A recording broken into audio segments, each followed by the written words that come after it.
Hi guys, मैं हूं शिवांगी, आपकी होस्ट एंड दोस्त स्टोरीज ऑफ इंडिया से। आज जिनकी स्टोरी मैं कवर करने जा रही हूँ उनका नाम है आकांक्षा नायक और आज हम जो डिस्कस करने जा रहे हैं, this is all about spirituality, mental health and anger management. She is a member of art of living and I hope उनकी स्टोरी से कुछ ना कुछ आपको भी सीखने मिलेगा। मुझे काफी कुछ मिला है, डेफिनेटली आपकी भी हेल्प होगी। So let's get covered. Hi, welcome to stories of India. Akanksha दीदी, मेरे पास बहुत सारे सवाल मुझसे पूछने हैं और एज यूजुअल मैं एक्साइटेड हूँ बहुत ज्यादा अपने सारे क्वेश्चंस के साथ। मुझे पहले तो आप कुछ अपने बारे में बताइए। मैं चाहती हूँ कि मेरे ऑडियंस को एक छोटा इंट्रो आप तरफ से। मेरा नाम आकांक्षा नायक है। बाय प्रोफेशन मैं आर्ट ऑफ लिविंग टीचर हूँ। इसके साथ साथ अगर एजुकेशन क्वालिफिकेशन आप पूछे तो मैंने मास्टर्स किया है इंग्लिश में, मास्टर्स किया है योगा में, साथ साथ साइकोलॉजिकल काउंसलिंग में गोल्ड मेडलिस्ट भी रही। इतना सब चीज करने के बाद मन में कुछ तो तलाश थी कि नहीं, कुछ तो ऐसा करना है जिसमें मैं अपने साथ लोगों की लाइफ में भी कुछ कंट्रीब्यूट करूं। तो इस वजह से मैंने सोचा कि कुछ पार्ट मुझे ऐसा मिले जिसमें लोगों की लाइफ में खुशियां लेकर आऊं। तो आर्ट ऑफ लिविंग के थ्रू ही मुझे लगा कि मैं काफी लोगों की लाइफ में कंट्रीब्यूट कर सकती हूं। So I choose this part today. Art of living तो मैंने भी काफी टाइम से सुना है, बट जनरली मैं कभी इन्वॉल्व नहीं रही हूँ, मुझे पता नहीं रहा है, ना मैं गई हूँ ना मुझे मालूम है कि उनका क्या प्रोसेस रहता है। तो लाइक आप कब से हैं आर्ट ऑफ लिविंग में? What is art of living is all about.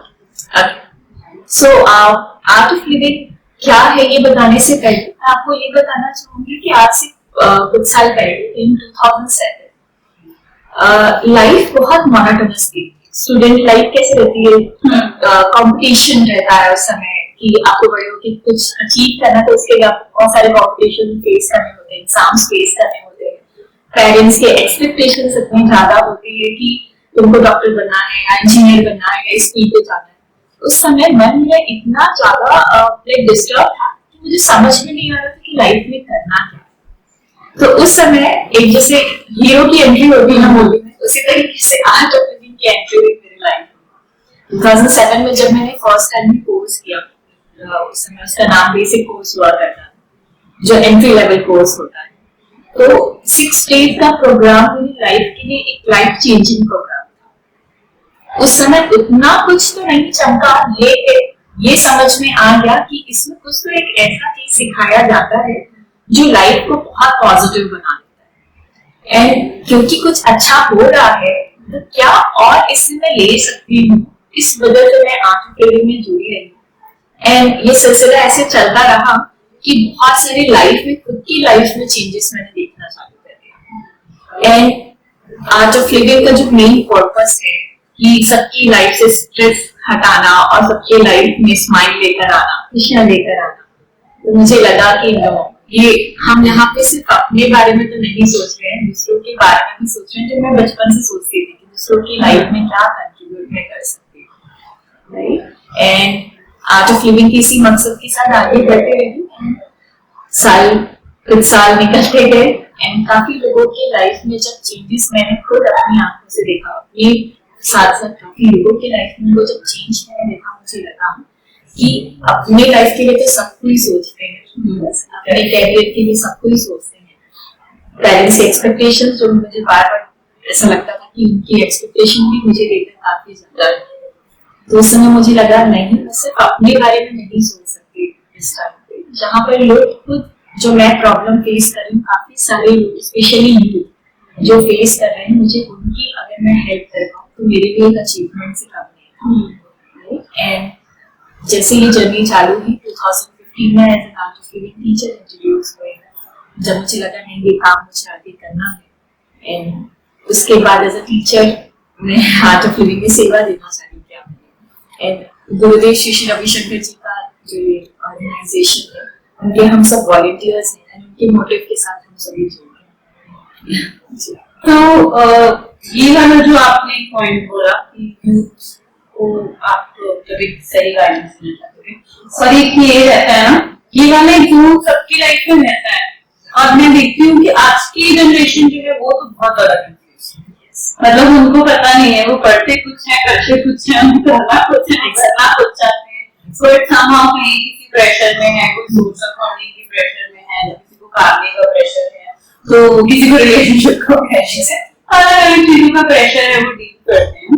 तो इन सब चीजों से रिलेटेड कोर्सेस वगैरह होते हैं ना आर्ट ऑफ लिविंग में। आप जितनी भी चीजें बोली, आपको बीइंग अ युवा, बीइंग अ यूथ, आपको ये सारे प्रॉब्लम समझ में आ रहे हैं। तो हम ये समझ सकते हैं कि युवा को बेसिक क्या क्या प्रॉब्लम्स होती हैं। पहला, इस ये एज ऐसा है पीक करने की कैरियर से रिलेटेड प्रॉब्लम, पेरेंट्स एंड बच्चे के बीच में इसी टाइम में दूरियां थोड़ी आ जाती है क्योंकि वो एक दूसरे को समझ नहीं पाते, ऐसा मुझे लगता है। फाइनेंशियल इश्यूज भी देखे तो इसी टाइम पे आना, एंड लाइफ पार्टनर को लेकर भी मेन जो डिसीजन लेना होता है इसी टाइम पे आता है। बिजनेस करना, जॉब करना, क्या करना, ये डिसीजन भी नहीं लेना। आप सोचिए, लाइफ का इतना इम्पोर्टेंट फेज है ना, और उस समय इतने सारे इम्पोर्टेंट डिसीजन लेना, और सबसे ज्यादा डिस्टर्ब किस टाइम पे रहता है हमारा मन, इसी टाइम। तो नो डाउट हमें इसी टाइम पर सबसे ज्यादा रिलैक्स होने की जरूरत है। जितना ज्यादा डिस्टर्ब माइंड, उतना ज्यादा आपके डिसीजन गलत होने के चांसेस, राइट? तो इसीलिए इस टाइम पे रिलैक्स कैसे होना, और रिलैक्स जब आपका माइंड रहेगा तभी आप अपनी लाइफ के डिसीजंस नो डाउट पहले से तो बहुत बेहतर लेगा। तो उस समय रोल प्ले होता है आर्ट ऑफ लिविंग, क्योंकि आर्ट ऑफ लिविंग का कंटेंट क्या है, काफी सारी चीजें, कुछ शॉर्ट ऑफ योगा, कुछ मेडिटेशन, इवन इसके साथ आर्ट ऑफ लिविंग जाना जाता है सुदर्शन क्रिया। सुदर्शन क्रिया बेसिकली आपको काम कर देता है, रिलैक्स कर देता है, आपके अंदर के टॉक्सिन्स, जिसको हम कह सकते हैं हमारा गार्बेज, मन का कचरा, उसे ही ब्रीदिंग के थ्रू बाहर निकालता है। और जब हम सारे टॉक्सिन्स बाहर निकालते हैं तो हम अंदर से पीसफुल होते हैं। अच्छा, ये इन क्रियाओं के बारे में मैं कल ही पढ़ती हूँ, तो मुझे मतलब मैंने अभी तक एक्सपीरियंस नहीं किया प्रैक्टिकली इसको, तो मुझे ऐसा लगता है, मुझे मेरा ऐसा डाउट है, तो बहुत लोगों का डाउट होता होगा कि क्या ये सारी चीजें करने से सच में इफेक्ट होता है। लेकिन मुझे ऐसा लगता है कि मुझे बहुत मेहनत का काम होता है, लेकिन कि मैं इतनी सारी चीजें करूंगी, इसका रिजल्ट होगा। मतलब एक वो डाउट वाला सीन रहता है जो मोस्टली लोगों के माइंड में रहता है। तो क्या जो इसका इफेक्ट है जो हम देख पाते हैं प्रैक्टिकली, तो इसके लिए भी सेशंस वगैरह ऐसी चीजें होती होंगी ना, जिससे मतलब लोगों को मोटिवेट कैसे कर पाते हैं, इसी मतलब कैसे उनको हम कन्विंस कर पाते हैं कि हाँ ये करने से ये इफेक्ट है और हम ट्राई करो।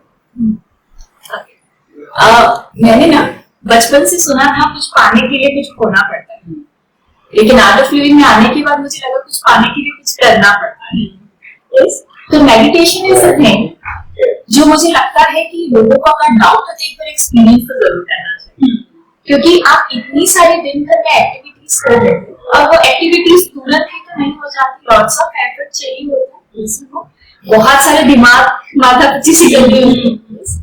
लेकिन अगर आप मेडिटेशन रेगुलर बेसिस पे प्रैक्टिस कर रहे हैं तो आप देखेंगे आप जो भी काम आप करें थोड़े पीसफुल कर पाएंगे और बेटर कर पाएंगे।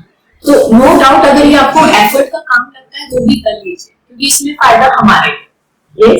अगर कुछ आधे घंटे 20 मिनट करके अगर आपको रिजल्ट उसका थ्रू आउट द डे आपको दिखाई दे रहा है तो क्यों नहीं करना। मेडिटेशन तो मैंने भी स्टार्ट किया है पिछले 4-6 महीने से, तो उसका इफेक्ट तो मैंने भी देखा है literally, and with in 2-3 session of meditation भी मैंने देखा। तो इसी पे मेरा एक एपिसोड भी हुआ था डॉक्टर आनंद के साथ, तो उनका भी यही कॉन्सेप्ट है कि meditation how to make your life healthy. तो मुझे वो मैंने वहीं से स्टार्ट किया था वहां पे, तो मुझे काफी इफेक्ट आया और मुझे ये चीज वहां समझ में आई कि जो हमने टॉपिक उस पर भी डिस्कस किया था मैनिफेस्टेशन। तो ये मिथ रहता है ना कि keep thinking whatever you want or keep saying whatever you want, तो that is not true। वो वाला कॉन्सेप्ट जो हमने कहा था, तो वहां जाके मुझे समझ में आया कि उसके लिए भी एक आपको एक सर्टेन मेडिटेशन के बाद एक मतलब एक स्टेज होता है, वो क्रॉस करके जब हम वहां पहुंचते हैं तब आपकी मैनिफेस्टेशन जो है वो एक्चुअली काम करना चालू होता है। तो तब से मैं मेडिटेशन से जुड़ी रही हूँ, तो अब मैं मेडिटेशन मैं भी करती हूँ, मतलब मैं एक वो लाइफ का रूटीन जैसा है कि मुझे ऐसा लगता है कि हाँ करना चाहिए। मैं अभी भी सजेस्ट करती करती हूँ लोगों को लिटरली मेडिटेशन, बट मोस्टली लोग ये देखते हैं मुझे भी करने से पहले यही लगता था मेडिटेशन तो यार लोग करते but this is not the fact.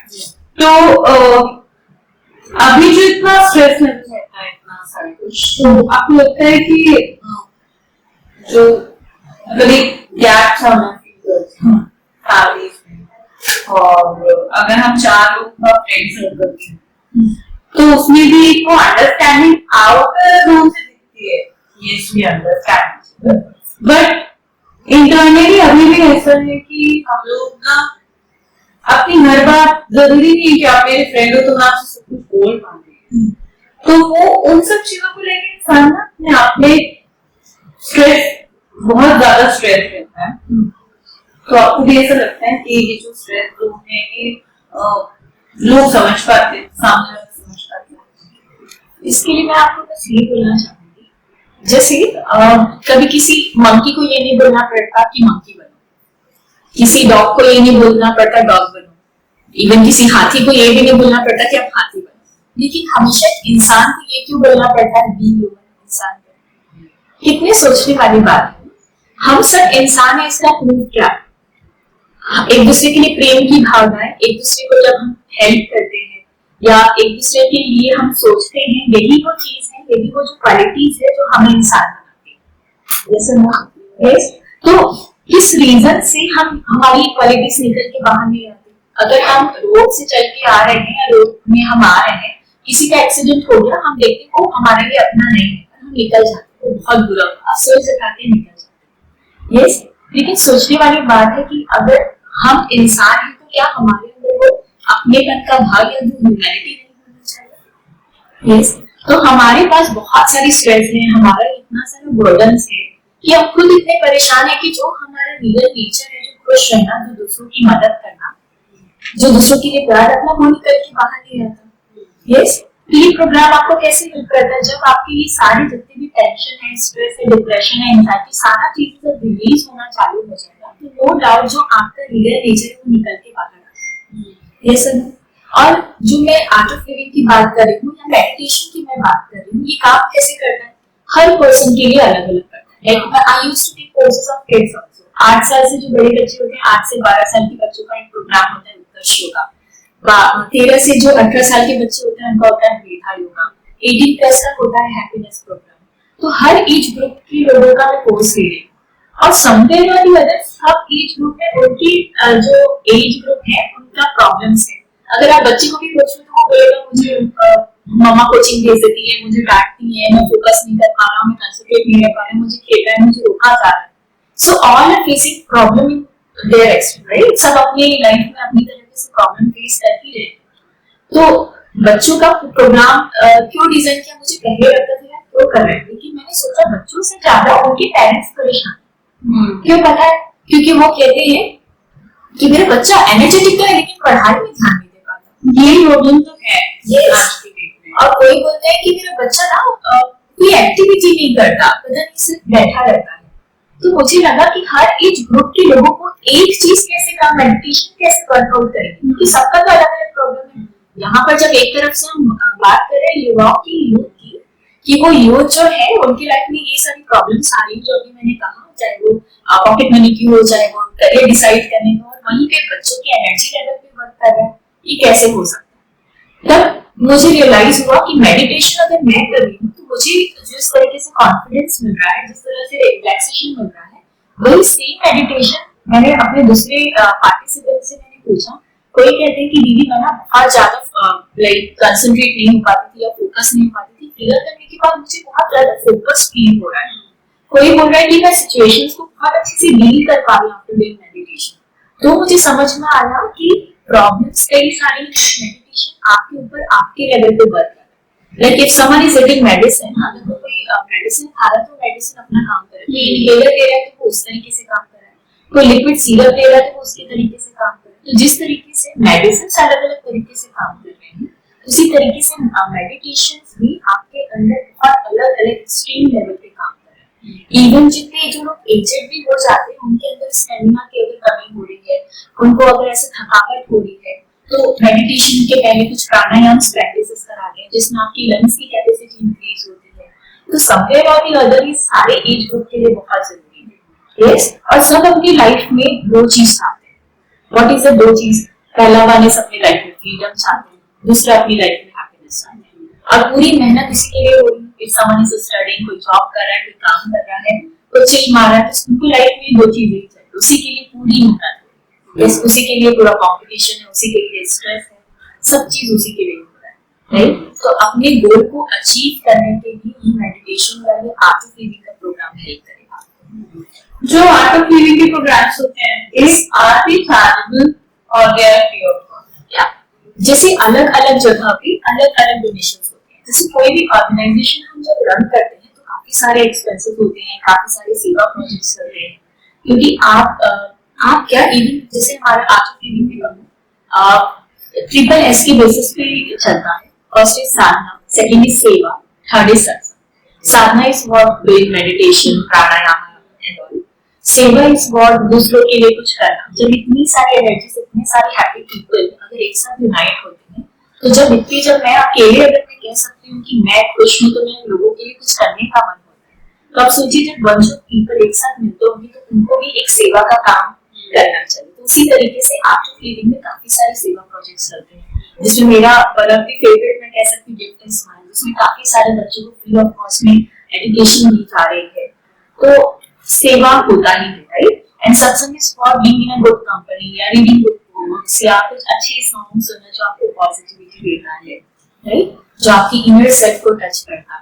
तो इस तरीके से ट्रिपल एस पे वर्क करता है। और जब ये ट्रिपल एस साथ में हो रहा होता है तो एक और चीज पैदा होती है जिसको हम कहते हैं स्माइल। यस, तो no doubt art of living donations लेता है, अलग अलग जगह पे प्लेसेस के हिसाब से डोनेशन वेरी करता है। बहुत सारे फ्री कोर्सेज भी होते हैं जहाँ पे लगता है कि जो स्लम एरियाज हो, गांव में बहुत कम डोनेशन है, जैसे रायपुर में 1500 है फॉर एग्जांपल, वही मेट्रो सिटीज में 2000 है, फॉरेन में कुछ और होगा, राइट? तो क्योंकि ये international organization more than 180 countries में आर्ट ऑफ लिविंग के कोर्सेज हो रहे हैं। एंड मुझे ये लगता है कि ये इंडियन प्रोग्राम है और इतने सारे कंट्रीज के लोग प्रैक्टिस कर रहे हैं, सो हमें सबको एक इसका एडवांटेज लेना चाहिए। And the processes are very unique, very beautiful. मतलब मैं जितने भी कोर्सेज में आर्ट ऑफ लिविंग के कर रही हूँ, मैंने देखा कि जो प्रोसेस है, जो टेक्निक्स है, कहीं ना कहीं जो हमारे एंसेस्टर्स जो होते थे, जो ऋषि मुनीज होते थे, जो प्रैक्टिसेस पहले एक्सपीरियंस किया है लोगों ने, वो सारी चीजों को कैसे इस कोर्स में इतनी ब्यूटीफुली रखा है उन्होंने। एंड जो एक्सपीरियंसेस लोगों के हो रहे हैं, वही रीजन है जिसकी वजह से आर्ट ऑफ लिविंग इतने कंट्रीज में पहुंच पाया। सो हमें ऐसे अलग से प्रमोशन करने की नहीं जरूरत पड़ती, बस लोगों को बताना पड़ता है इस कोर्स होने वाला है। And the experiences of the people speaks out, जो आपने अनुभव किया इस प्रोग्राम के थ्रू, ये नहीं वो आपकी स्माइल, आपका बिहेवियर, आपके चेंजेस ही हैं जो लोगों को बताते हैं आप बहुत ज्यादा खुश रहे हो। Even if you will ask me, life पहले बहुत ही मोनोटोनस थी, जैसे मैं कहती हूँ आर्ट ऑफ लिविंग में आने के बाद हैप्पीनेस जैसे फ्रेंचाइजी पे चिपक गई है। मुझे जो भी करते हैं मुझे कहता है इतना हंसते कैसे रहते हो, और मुझे लगता है तो आप इतना दुखी कैसे रह सकते हो। लिटरली, क्योंकि स्माइल करना, खुश रहना हम सबका नेचर है, राइट? अगर इफ आई सी यू और किसी को भी मैं देखती हूँ, अगर मैं स्माइल करूंगी तो in return that person will also give me that smile. लेकिन अगर मैं आप पे गुस्सा करना चाहूँ तो मैं गुस्सा कर सकती हूँ क्या विदाउट एनी रीजन? इवन रात चलते किसी व्यक्ति को मैं मार सकती हूँ? Because it's not your nature. Happiness is our true nature. And इसी तरीके से दिन ब दिन आप जो भी चीजों को फेस करते हो, कैसे सिचुएशंस को डील करना, कैसे अपनी इमोशंस को, जैसे नेगेटिव इमोशंस के बारे में बात करें, गुस्सा जो मैं कहीं पूछने वाली है असली कि आज की डेट में एंगर मैनेजमेंट मेरे को बहुत बड़ा टास्क लगता है सबके लिए। और मैं देखती हूँ कि आजकल छोटे छोटे बच्चों को भी गुस्सा बहुत आता है। पहले ऐसा होता था कि बच्चे सीधे साधे रहते थे, कुछ बोल के समझा रहे, समझ लेते थे, लेकिन आजकल ये एंगर इशू जो है ये हर एज में मैं देखती हूँ। मतलब ऐसा नहीं है कि किड्स बच्चों में भी है, हमारी जनरेशन में भी है, यूथ में भी है। मतलब आज की डेट में इतने इंसिडेंट जो होते हैं कि बार बार पे लोग चाकू मार दे रहे हैं, गोली मार दे रहे हैं, मतलब ये एक तरीके से एंगर इशू है जो नहीं मैनेज हो पा रहे हैं। तो इस चीज से रिलेटेड आप लोगों के यहाँ कुछ प्रोग्राम या ये कोई डिफरेंट प्रोग्राम तो नहीं है, बट मैं कहूँगी जनरल प्रोग्राम में भी ये सारी चीजों को लेकर वर्क किया जाता है। क्योंकि पूरे प्रोग्राम का कहीं ना कहीं मकसद यही है कि आपके जितने भी नेगेटिव इमोशंस हैं उसको पॉजिटिविटी में कन्वर्ट करना। तो बचपन से हमने सुना है, या इवन हमारी दादी नानी कहते हैं कि गुस्सा नहीं करना, गुस्सा करना अच्छी बात नहीं है। मम्मियाँ कहती हैं गुस्सा नहीं करना, गुस्सा करना अच्छी बात नहीं है। लेकिन क्या किसी ने हमें ये बताया कि गुस्सा कैसे नहीं करना? ऑब्वियसली अगर कोई सिचुएशन ऐसा आ रहा है जहाँ पे हम तुरंत रिएक्ट करते हैं, गुस्सा हो जाता है, उसको कंट्रोल करने का there must be some technique, right?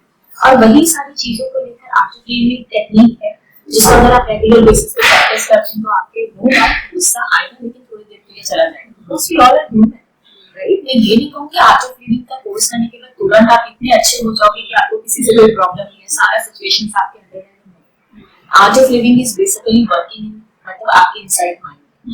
हम सोचते हैं कि आसपास की चीजों को ठीक करना, बट अगर आपका अंदर आपका माइंड खुला, अगर आप शांत है तो आप सब चीजों को एंजॉय करेंगे।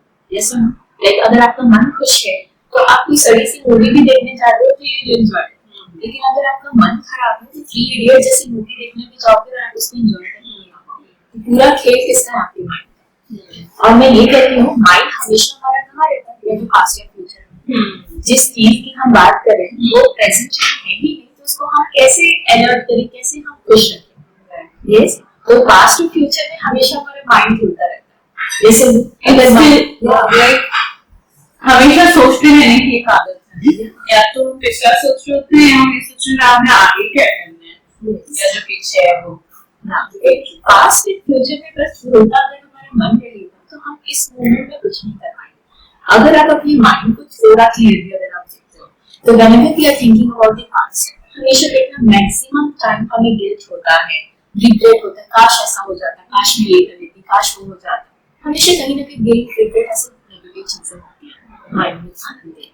If you are thinking about the future, अगर मुझे कुछ करना है, suppose if I want to become a doctor, मैं सोचूंगी कि मैं डॉक्टर नहीं बन पाई तो ऐसा नहीं हुआ तो वैसा नहीं हुआ, इतनी सारे डाउट्स, नर्वसनेस आएगा। जैसे नो डाउट समवेयर और the other we become very happy क्योंकि मैं लाइफ में जो अचीव करना चाहती हूँ वो मैं बन जाऊंगी, मुझे ऐसा लगता है। लेकिन उसके साथ साथ एक डाउट भी होता है अगर ऐसा नहीं हुआ तो मेरे प्लान क्या होगा? यस, सो दैट टाइम हमें बहुत जरूरत है हमें प्रेजेंट में होने, क्योंकि जो कर सकते हैं हम प्रेजेंट में कर सकते हैं। लेकिन हमारा मन अगर इस तरीके से डिस्ट्रैक्टेड रहेगा पेंडुलम की तरह पास्ट फ्यूचर ढलता रहेगा तो हम इस मोमेंट को कैसे यूज कर पाएंगे?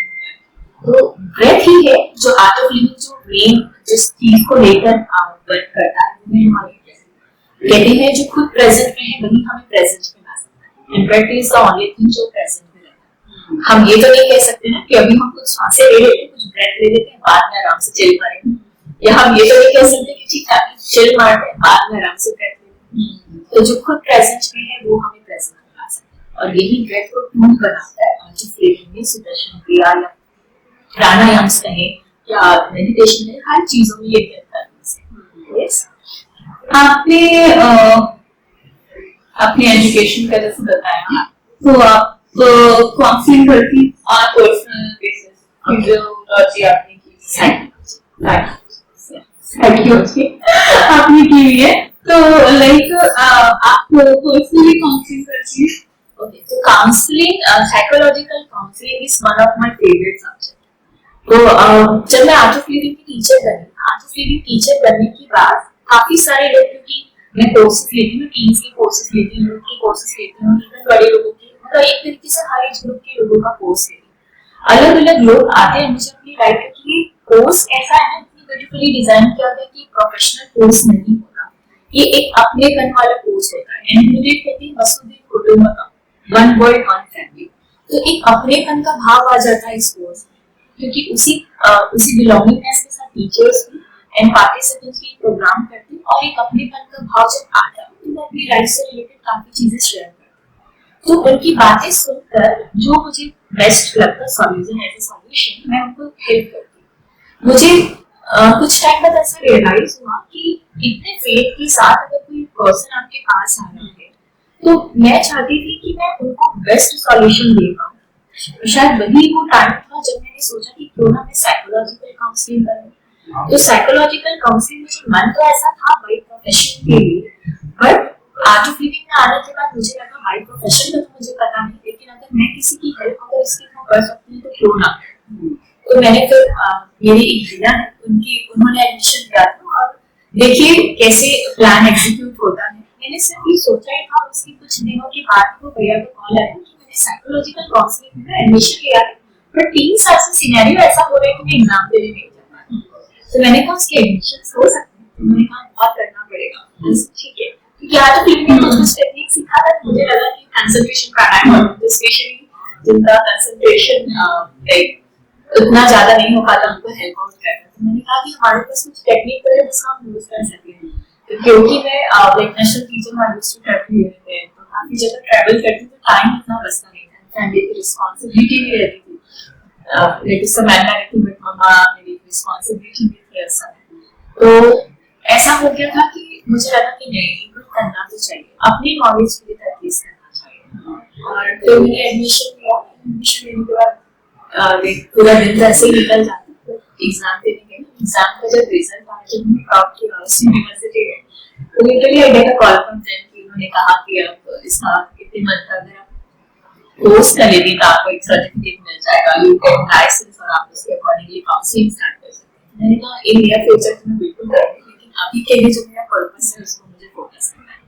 तो मेरी एजुकेशन आप देखिए तो लाइक मेरा हर चीज कहीं ना कहीं मुझे लगा कि मैं लोगों को क्या बेस्ट दे सकती हूँ, तो उसके लिए मैंने काम करना चालू किया। लाइक आज से बहुत साल पहले जिस समय योगा को इतना लाइक इम्पोर्टेंस नहीं दिया जाता, बट मैं मास्टर्स करते करते मैंने योगा में एडमिशन लिया, मैंने उसका भी लाइक डिग्री लिया, फिर उसके बाद उसमें भी मास्टर्स किया। इवन आज से कुछ साल पहले मैंने गवर्नमेंट के प्रोजेक्ट में भी काम किया, जिसमें मैं 1.5 साल में मेरे को 2 लाख लोगों को मैंने योगा सिखाया। तो वो लोग आते हैं, वो लोग आकर जब मुझे ऐसे देते कि ये देखा तुमने इतना अच्छा सिखाया है, 100 रुपए रख लो, तो वो मुझे आने कैसे लगती कि यार पता नहीं मैं क्या कर रही हूँ, मुझे नहीं पता। मुझे लगता था मैं अपने हैप्पीनेस के लिए, अपनी पीस के लिए, मुझे अच्छा लगता है इसके लिए काम कर रही हूँ। बट लोगों के फेस पे जब मैंने स्माइल देखा एंड वो एक अपनेपन का भाव देखा और वो आशीर्वाद लेते हुए देखा, मुझे लगा यार कि बस मेरा लाइफ तो सेट है। तो क्योंकि मैटर इमोशन ही कई करता है, एग्जैक्ट है ना कि आपके अच्छे कर्म बुरे कर्म सब रहेंगे, पैसे तो आने जाने और हमेशा साथ नहीं रहते हैं वो और अब मैं ये नहीं कहूंगी कि आप अर्न मत करिए, एंड इवन कोई भी स्पिरिचुअलिटी का कोई या आर्ट ऑफ लिविंग की अगर मैं बात करूँ तो कोई भी आपको ये नहीं टीच करता कि आप अपना काम कर छोड़ो और हाँ वो है because that is a basic thing, वो तो आपको चाहिए ही चाहिए वो रहता है। मुझे आपसे ये भी पूछना था कि आपने आप इतने सारे केस आप देख आप काउंसलिंग का भी बता रहे थे, तो ऐसा कोई स्पेसिफिक कोई केस है जिससे आपको सुन के एकदम डायरेक्ट कनेक्शन हो गया, तो ऐसा लगता है ना कि हम उनके जाने के बाद, उनके बता देने के बाद उसके बारे में सोचते रहते हैं, तो कहीं ना कहीं हमारे माइंड को अफेक्ट करता है, ऐसा कभी कुछ रहा? मैं कहूँगी पता नहीं कि एक ऐसी डिवाइन एनर्जी जरूर है आसपास। I don't believe much in gods, मैं मानती हूँ एक डिवाइन एनर्जी है जो काम करती है। तो मुझे लगता है इस पाथ में आने के बाद ना मेरे लिए बहुत चैलेंजिंग हो जाता है। रीजन ये कि जब जब मैं किसी की काउंसलिंग करती हूँ, नॉट प्रोफेशनली, पर जब भी किसी से बात करके कोई आकर अपनी लाइफ के बारे में शेयर करता है, दैट टाइम आई रियलाइज कि वो मेरी लाइफ की प्रॉब्लम्स को लेके ही वो अपनी प्रॉब्लम बताता है, क्योंकि समवेयर द अदर तो कोई सामने वाला जब मुझे अपनी लाइफ के बारे में बता रहा होता है कि मेरे फैमिली में ऐसा मिसअंडरस्टैंडिंग हो रही है, ऐसा हो रहा है, वैसा हो रहा है, तो मैं देखती हूँ, रिलेट कर पाती हूँ कि ऐसा लगता है कि मुझे कोई एक एनर्जी जो बता रही है तुम्हारी लाइफ में ये प्रॉब्लम चल रही है, और नो डाउट मेरे मुंह से बहुत सारी चीज निकलती है जो मेरी पर्सनल लाइफ का भी सॉल्यूशन होता है। तो मुझे ऐसा लगता है पता नहीं क्या मेरे साथ गेम हो रहा होता है ये एनर्जीज मुझे बता रही होती है कि तुम्हारे लाइफ में ये प्रॉब्लम चल रही है, उसका सॉल्यूशन तुम्हारे पास है, और जो सॉल्यूशन आप दूसरे को दे रहे हो ये भी सॉल्यूशन तुम्हारी लाइफ का भी है। यस, तो ऐसे बहुत सारे केसेस हुए। एक लड़की थी वहाँ पे एमईटी में पढ़ रही थी वो, एंड वो आई और उसने मुझे काफी मतलब सारी चीजें अपनी शेयर किया, एंड उसकी स्टेप मॉम थी, काफी सारी चीजें जब उसने शेयर किया, और मैंने उसको कहा कि देखो, वो बोलती थी कि मैं कहीं पे भी जाती थी, नाइट आउट करती, कुछ भी करती हूँ तो मुझे रोक टोक लगाती है, ऐसे तो उनको मेरे ऊपर प्यार नहीं, ऐसे कुछ कुछ उसने बताया।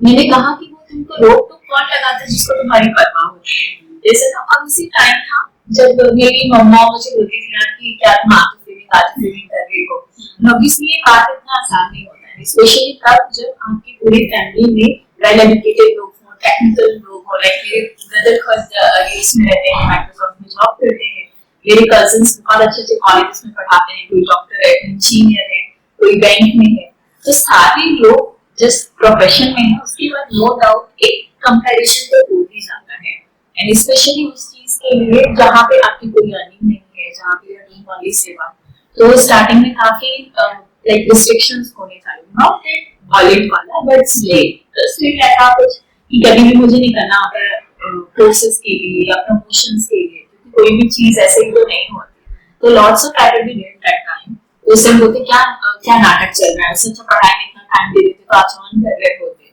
तो वो टाइम था जब मैं गुस्सा नहीं होती स्टार्टिंग में, पता है मैं गुस्सा नहीं आता था मुझे, जबकि मैं शुरू से ही मेरा एक रिकॉर्ड रहा है कि मुझे घर वाले कहते हैं कुछ भी प्रॉब्लम होता था मैं बोलती नहीं थी, मैं गुस्सा हो जाती थी, तो मैं गुस्सा नहीं होती, इनफैक्ट मैं स्माइल करती और कुछ नहीं बोलती, तो उन्होंने मेरे अंदर कोई चेंज तो पाया, नो डाउट, एंड शायद वही चेंज था जिसकी वजह से मेरी फैमिली वाले धीरे धीरे एक्सेप्टेंस लेवल उनके अंदर आना चालू हो गया। इवन मेरे जो रिश्तेदार है वो मेरे साथ अगर सपोज इन रायपुर और मेरे साथ कहीं जा रहे होते, कोई फेयर में, कोई मॉल में या कहीं पे भी, तो कोई ना कोई बच्चे मिल जाते, हाय दीदी कैसे हो, they used to talk to me and they talk to me, तो मेरे सारे रिश्तेदार मुझे क्या बोलते हैं, मेरे कजिन्स स्पेशली, दीदी आपके साथ हम कहीं नहीं जाएंगे क्योंकि कहीं हम चाहते हैं आपके पास से तो मिले जाते हैं, सो उनको ये समझ में आने लगा कि ये कुछ तो ऐसा कर रही है जिससे हर एज ग्रुप के लोग, ऐसा नहीं कि सिर्फ एक पर्टिकुलर एज ग्रुप के लोग, हर एज ग्रुप के लोग, हर फील्ड के लोग अगर इनको जाने तो कुछ तो ऐसा सीखते हैं, एंड ऑब्वियसली मैं कहती हूँ अगर आप विदाउट एनी एक्सपेक्टेशन अगर आप कुछ करते हैं तो नेचर किसी ना किसी रूप में आपको वो चीज दे ही देता है, तो लाइफ में सारी चीजें जो भी स्मूथली जो मेरी लाइफ चल रही है, अर्न नहीं करने के बाद सारा चीजें मैनेज हो रहा है, तो मुझे लगता है कि दिस इज अ पार्ट जहाँ पे मैं एक बेस्ट बॉस के साथ काम करी, the best job in the world is to work with the best boss in the world, yes, तो नो डाउट एक इनर हैप्पीनेस बहुत जरूरी है, ऑब्वियसली जो भी आप अपनी लाइफ में करना चाहते हैं उसके लिए स्पिरिचुअलिटी हमेशा आपको हेल्प करेगा, हाँ आप पैसे कमाओ उसके लिए मदद नहीं, लेकिन कैसे आप बेस्ट तरीके से आप कमा सकते हो, कैसे खुश रह के कमा सकते हैं वो आपको सिखाता है, आप पढ़ाई करो उसके लिए मना नहीं, लेकिन कैसे आप खुश रह के पढ़ाई कर सकते हैं वो आपको सिखाता है,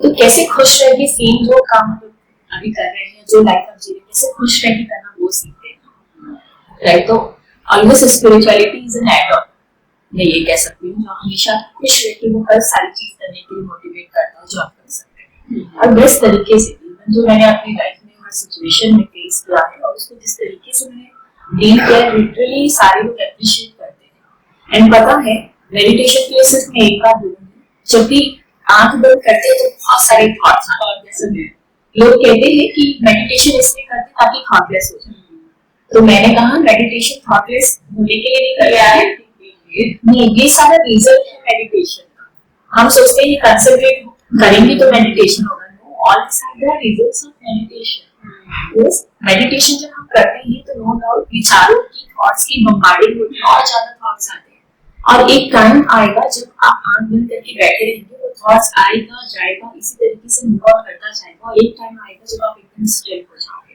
जो है कि बोला शोन है पूरा, यस यस, एक पीस और वो शांति वाला जो जोन आता है, एक्चुअली, और जैसे आप उस जोन से जैसे आप बाहर आते, जैसे आपको लगता है यार कि अब 10-15 मिनट हो गए, जैसे आप आंख खोलेंगे आप उस समय एकदम फोकस रहेंगे, कंसंट्रेट रहेंगे, आप वो चीज कर पाएंगे जो आप करना चाहते हैं, so all these are the result, और इसे हमें करना ही चाहिए। इवन आपने जो कहा ना कि ये कोई उम्र होती है जैसे स्पिरिचुअलिटी या मेडिटेशन करने की, तो आपने स्टार्टिंग में कहा था, ये सेम चीज ना पता एक बच्ची ने पूछा था गुरुदेव श्री रविशंकर जी, गुरुदेव मुझे मेरे सारे फ्रेंड्स और मेरे सारे रिश्तेदार ये कहते हैं कि तुम मेडिटेशन करती है तुम्हारी कोई उम्र है, तो गुरुदेव ने बहुत ही स्मार्टली आंसर दिया और कहा कि तुम उनको ये बोलना कि अच्छा मेरी उम्र तो नहीं हुई है लेकिन आपकी उम्र तो हो गई, एग्जाम तो चालू करो, यस, तो मुझे लगता है कि जिस समय आपकी लाइफ में इतनी सारी प्रॉब्लम्स है, तब अगर मेडिटेशन नहीं किया तो पूरी जो रिस्पॉन्सिबिलिटी, सारा एम आपका गोल खत्म हो गया है, तब आप मेडिटेशन करते तो उसका क्या रिजल्ट? मुझे लगता है कि वगैरह में भी ना कभी से अच्छी जैसे योगा को ऐड कर दिया है, काफी सारे स्कूल्स में बना कर रहे हैं, मुझे लगता है कि meditation day to day life में बच्चों को शुरू से ही एक हैबिट डालनी चाहिए, स्कूल के ही टाइम से डालनी चाहिए कि जब आप बच्चा स्कूल आ रहा है तो चाहे तो वो आके जो वो प्रेयर करते हैं वो भी एक तरह से फोकस ही होता है कि हम असेंबली में जो प्रेयर कर रहे होते हैं वही सारी चीजें होते हैं।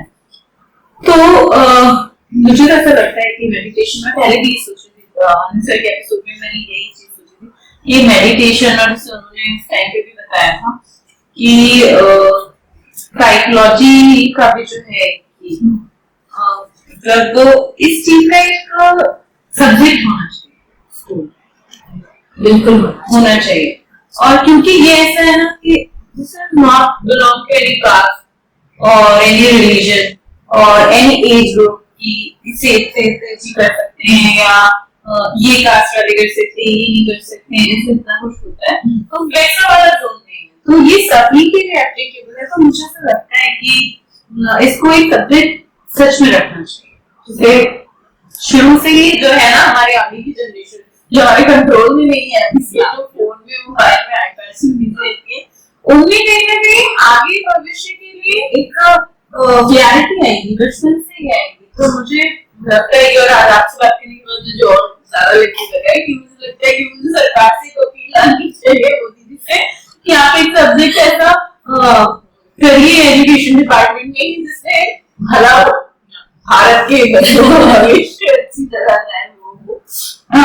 अपार्ट फ्रॉम दिस आपका कोई फ्यूचर और प्लान ऐसा कुछ या किसी ने आगे कंटिन्यू नहीं, इसका तो मैं कंटिन्यू रखना चाहूंगी क्योंकि लाइफ जितना ज्यादा हैपनिंग हो गया है, काफी अलग अलग जगह ट्रैवल करना, लोगों से मिलना, कोर्सेस लेना, इट्स वेरी फन एंड बहुत सारी चीजें खुद को सीखने को भी मिलती हैं लाइफ में। मेरे भी जब वो ऐड ऑन कर रहा है, एक हैप्पीनेस लेके आ रहा है, सो डेफिनेटली मैं इसको चेंज करने वाली हूँ क्योंकि एक लोगों के लाइफ में एक बीज डालने का काम ही कर रहा है ये, एक पॉजिटिविटी का। तो अभी नो डाउट अभी सोसाइटी में या लोगों को इतनी अवेयरनेस नहीं है, तो ठीक है, कोई बात नहीं, हर चीजें जीरो से ही शुरू होती है, तो वो कोई भी इसकी शुरुआत एटलीस्ट होगी। आप तो हो गए यार, आप तो काफी हद तक काफी समझ रही हैं, उसके लिए भी कुछ योगा का योगदान तो रामदेव बाबा जी को, और कोविड में जो उन्होंने इतना कुछ किया है लोगों ने उनको देखने की, कोविड निकाला है तो वो एक चीज तो अच्छी हुई है।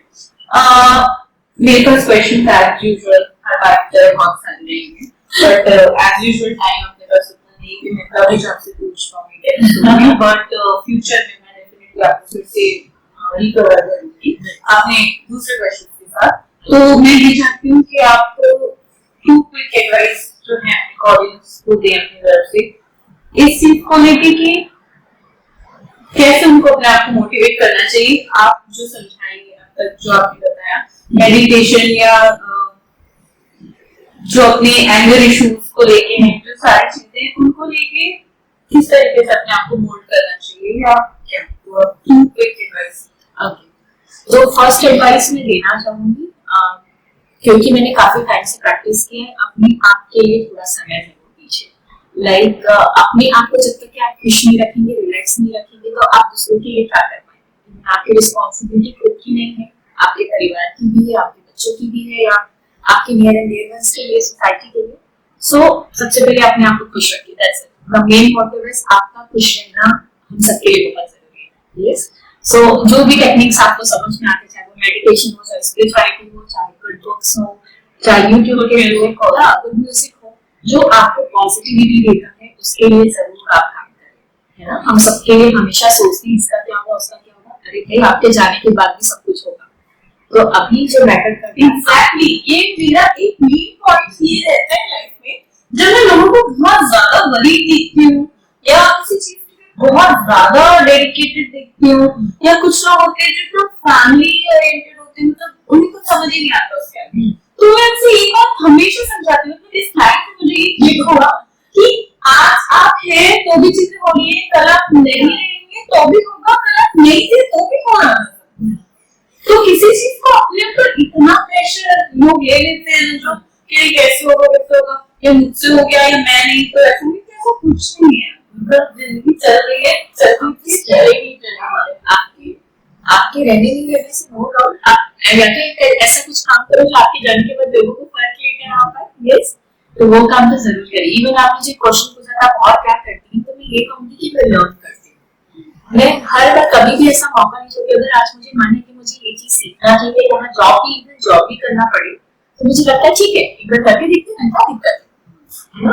तो कभी भी मैं लर्निंग को अपना स्टॉप नहीं करना चाहती। मुझे लगता है मैंने काफी सारी चीजें सीखी, लाइक कोविड टाइम में जब मैं फ्री रहती थी तो नो डाउट लोग मुझे इतना फोन करते थे, तो स्ट्रेस में रहती थी, डिप्रेशन में जा रहे थे, काफी लोगों को हेल्प की। पर एक बार मुझे याद है एक अननोन नंबर से मुझे कॉल आया था, आपको 1-2 बजे के आसपास, I don't remember the time exactly, and वो बोला था कि मैं सुसाइड कर लूंगा, मेरी हेल्प करिए। मुझे उस समय समझ में नहीं आया, लेकिन पता नहीं मैंने उस समय क्या बोला, मुझे खुद भी याद नहीं है, बट उसने मुझे लिटरली थैंक यू बोला कि अगर उस समय आप नहीं होते तो पता नहीं मैं क्या करती। तो ये एक टाइम था जहाँ पे लगा कि नहीं, मैं कुछ अच्छा काम कर रही हूँ। लेकिन ये सारी चीजें जो हमें भी मोटिवेट करती हैं, तो हमारे पास मोटिवेशन की भी चीज क्या है, आप सबका एक्सपीरियंसेस आपके, आप जो लोगों को दे रहे हैं वही चीज मैटर करती है। एंड दूसरी जो मैंने चीज बताई कि लर्निंग कभी मत रोकी। तो कोविड टाइम में जैसे मैंने बताया कि मैंने टैरो कार्ड रीड करना सीखा, मैंने बहुत सारे लाइक सॉफ्टवेयर कैसे यूज करना सीखा। कभी मैं बहुत सारी जगह से जॉब करने का भी मैंने ऐसे सोचा, यहाँ करके देखते हैं, इसका एक्सपीरियंस है, हर चीज का एक्सपीरियंस करते हैं, राइट, ताकि मुझे समझ में कि अच्छे लोगों को क्या प्रॉब्लम फेस करनी पड़ती है। तो मुझे लगा कि आप लर्निंग कभी मत रोकिए। अगर आपका कुछ मन है, अगर आप दिल से कुछ करना चाहते हैं, कुछ सीखना चाहते हैं स्पेशली, तो उसके लिए बिल्कुल आप आगे बढ़िए। और इवन आप स्टडीज भी कुछ ना कुछ में कंटिन्यू रखें, क्योंकि जब जितना ज्यादा आप स्टडी भी कंटिन्यू रखते हैं, कुछ ना कुछ एक्टिविटीज आप करते हैं, उतनी ज्यादा आपके अंदर मैं ये कहूँगी आपकी एबिलिटी इंक्रीज होती है। सो वैसे क्लासेस बोलोगी, जैसे हम ओम की चैंटिंग करते हैं फॉर एग्जाम्पल, तो मैं ये इसलिए बता रही हूँ क्योंकि काफी सारे लोगों के लिए हेल्पफुल हो सकता है। ओम बना है 3 शब्दों से, 3 शब्दों से, अ ओ। तो आपको क्या पता है ओम हमारे कैरियर के लिए या हमारे सब्जेक्ट चूज करने के लिए भी हेल्प हो सकता है। जैसे अ जब भी हम साउंड करते हैं, जब हम बोलते हैं, तो हमारे ये नेवल रीजन पे, हमारे इस रीजन पे हमारे वाइब्रेशन फील होता है। एंड ये रीजन होता है जहाँ पे ब्रह्मा का प्रतीक है, ब्रह्मा डोमिनेटिंग। एंड ब्रह्मा किसके काम आता है? क्रिएटिविटी के, उसके लिए नॉन होता है, राइट। तो अगर ओम की चैंटिंग के समय अगर आपका यहाँ इस तरह पेट पे अगर ज्यादा वाइब्रेशन फील हो रहा है, मींस आपके अंदर क्रिएटिविटी बहुत ज्यादा है, तो आप उस रिलेटेड सब्जेक्ट अगर लेते हैं, उससे रिलेटेड अगर आप काम करते हैं, तो आपको सक्सेस मिलने के बहुत चांसेस है। वैसे ही अगर आप ऊ बोलते हैं, तो आपके चेस्ट रीजन पे वाइब्रेशन फील होता है, यस। एंड चेस्ट के लिए क्या रहता है, ऊ के लिए क्या रहता है? विष्णु का प्रतीक है, विष्णु डोमिनेटिंग। विष्णु को जाना जाता है मैनेजमेंट के लिए। So if you are choosing something management field, अगर आप लोग चूज करते हैं, तो आपके करियर के लिए बहुत अच्छा है। इवन अगर इससे रिलेटेड आप काम करेंगे तो अच्छा है। वैसे ही जब हम साउंड करते हैं, तो ये हमारे हेड रीजन पे वाइब्रेशन होता है, वो होता है शिवा का प्रतीक, शिवा डोमिनेटिंग। तो कुछ भी डिस्ट्रक्टिव हो या कुछ भी कंस्ट्रक्टिव हो, ये काम होता है शिवा का, राइट। तो कैसे वो हेल्प करेगा, इससे रिलेटेड सब्जेक्ट क्या होते हैं, चाहे वो आर्मी वाले हो या डॉक्टर वाले, समय पढ़ने पर वो आपकी हेल्प भी करते हैं, समय पढ़ने पर फायर भी करते हैं, राइट। तो जो बच्चे हैं अपनी लाइफ में कैरियर चूज करना चाहते हैं, वो समझ में नहीं आ रहा कि मुझे किस फील्ड पर जाना चाहिए, Om is going to help out. और हर रिलीजन के लोग इसका इम्पोर्टेंस समझते हैं, राइट। नो डाउट स्पिरिचुअलिटी में रिलीजन का कोई काम नहीं है, क्योंकि खुश रहना हम सबका ये काम उसी के लिए करना है। लेकिन हर रिलीजन की अगर मैं बात करूँ, तो चाहे मुस्लिम हो, चाहे सिख हो, कोई भी रिलीजन हो, तो कोई आमीन बोलते हैं, कोई सालू बोलते हैं, कोई बोलते हैं, हर रिलीजन के लोग 3 शब्दों को यूज कर रहे हैं, जस्ट बिकॉज दे नो कि हमारे जो एंसेस्टर्स थे, उन्होंने इसको रिलीजन से इसलिए जोड़ दिया ताकि लोग इसके बेसिस पे कम से कम ये चैंट तो करें। तो जब हम ये चैंटिंग करते हैं, तो हमारे तीनों चक्र भी एक्टिवेट होते हैं, यस।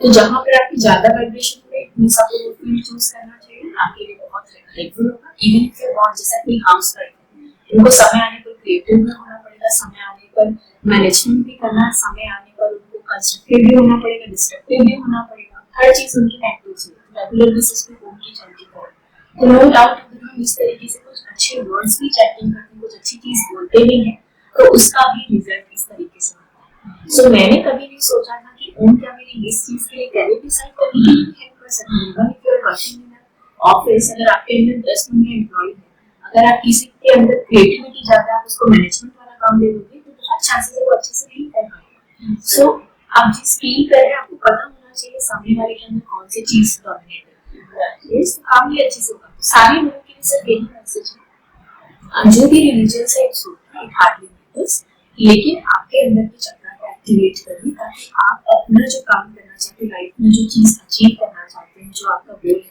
इसके थ्रू भी आप बेनिफिट ले सकते हैं, राइट। मन के अलावा भी बहुत सारी प्रैक्टिकल टेक्निक्स है जो हमारे पास, जो हमारे पूर्वज यूज करते आ रहे हैं, वो सारी चीजें को अपनी लाइफ में लेकर आए। And no doubt Shri Ravishankar जो इसके फाउंडर हैं, मैं उनकी कनेक्टिविटी इसीलिए फील कर पाई क्योंकि मैंने देखा एक टाइम पे जहाँ पर वो पूजा पाठ को इतना इम्पोर्टेंस दे रहे हैं, वहीं वो किसी डॉक्टर्स के साथ, इंजीनियर्स के साथ, नासा के साइंटिस्ट के साथ बैठ के उनके लेवल की बातें कर रहे हैं। तो कैसे पुरानी चीजों को लेते हुए मॉडर्न चीजों को अपनी लाइफ में लेकर आना, मैंने उनसे देखा। Really I feel very inspired. I don't know कि वो क्या है, कैसे है, मुझे इससे मैटर नहीं करता, लेकिन जिस पर्सन के थ्रू, जिस कोर्स के थ्रू मेरी लाइफ में इतना चेंज हुआ, आई जस्ट वांट 50 लाइफ में कुछ। This is only motive of mind and art of your. दीदी मैंने आपसे सारी चीजें तो पूछी, आप मुझे कुछ अपनी फैमिली के बारे में बताइए।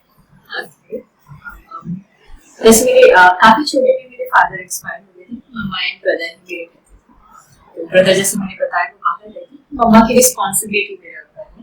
एंड 2021 आफ्टर जस्ट कोविड था, वैसे समय मेरी शादी हुई। तो क्योंकि मैं काफी लोगों का कोर्सेस लेती हूँ, तो मैं अपने आप को इंट्रोड्यूस करती हूँ एज एन एक्टिविटी। तो कोर्सेस के टाइम में ऐसा होता है क्योंकि बिलोंगिंगनेस सिखा जाती है, तो काफी लोगों ने ऐसे प्रपोजल भी दिया, तो प्रपोज भी ऐसे कर रहे दीदी आप मेरे से शादी कर लीजिए। This was really a fun, but मुझे पता था कि लाइफ में कुछ करना है, तो इसके लिए शादी मेरी प्रायोरिटी कभी भी नहीं थी। तो फ्रेंड सर्कल थे मेरे, तो मेरा फ्रेंड है था, अब मैं कह सकती हूँ, जो काफी अच्छा फ्रेंड था। एंड उसने अपने घर पे बताया कि एक फ्रेंड जो बहुत अच्छा क्लासेस लेती है और ऐसे सब चीज एक्सरसाइज है, उनके घर पे काफी टाइम से ढूंढ रहे थे कि इसकी शादी करनी है। तो उसने उसकी सारे कजिन्स लोगों ने मिलकर बोला कि आप सिर्फ एक ही दिन से मुझे बात करते देखते हो, जब भी लाइफ में प्रॉब्लम आती है तो आप उससे शादी क्यों नहीं करते। बट मेरे मन में ऐसा कुछ था नहीं कभी भी, क्योंकि सबको एक ही नजर से ही देखती थी उस समय। तो मुझे लगा कि नहीं, ये मुझे नहीं करना है। फिर वो उसकी फैमिली वालों ने मुझे लाइक बात किया, अप्रोच किया, कहा कि काफी अच्छा है। पंजाबी फैमिली बहुत ही हैपनिंग फैमिली होती है। तो फिर मैंने अपने खाते में इतना ज्यादा सोचने लगी कि क्यों शादी करना है। तो फिर मैंने अपने ब्रदर से जस्ट जनरली पूछा कि वो वहां से अप्रोच करने उनके पेरेंट्स से मुझे करना चाहिए कि नहीं करना चाहिए। तो घर वाले तो खुश हो गए कि उनको लगा था मैं कभी शादी नहीं करूंगी। आफ्टर हियरिंग कि अच्छा मैं शादी के लिए पूछ रही हूँ, उन्होंने एक बार में ही हाँ बोल दिया। एंड इंटरकास्ट मैरिज जरूर है, लेकिन एक तरीके से अरेंज मैरिज ही मैं कहती हूँ। तो घर वालों ने हाँ बोला और हमने शादी की। तो काफी अच्छे फ्रेंड्स थे ना, एंड लाइफ पार्टनर के रूप में काफी लाइक मुझे ऐसा लगता है कि काफी अच्छा आउटपुट निकला, मैं ये कह सकती हूँ कि दोनों की अंडरस्टैंडिंग बहुत अच्छी थी। क्योंकि मैं लोगों से मिलती हूँ तो मेरी मेंटलिटी, मेरी जो थॉट्स होते हैं थोड़ा सा मुझे ऐसा लगता है बहुत ज्यादा मैच्योर वाले हो जाते हैं। एंड वो था बहुत ही हैपनिंग लाइफ, बहुत ही मस्ती कर रहा है। तो मुझे लगा कि लाइफ में ये एक अच्छा कॉम्बिनेशन है कि अगर मैं जब भी थोड़ी सीरियस हो जाऊँ या कुछ भी हो जाऊँ तो उसका जो वो जॉयनेस देख के या उसको खुश देख के या मस्ती करते देख के मैं बैलेंस आउट हो जाऊंगी। और जहाँ पे मुझे लगे कि ठीक है वहाँ पे जिसको वजह से मैं उसको कुछ लाइक जरूरत है एक मोटिवेशन की, एक पॉजिटिविटी की, तो शायद मैं इसकी हेल्प कर पाऊंगी।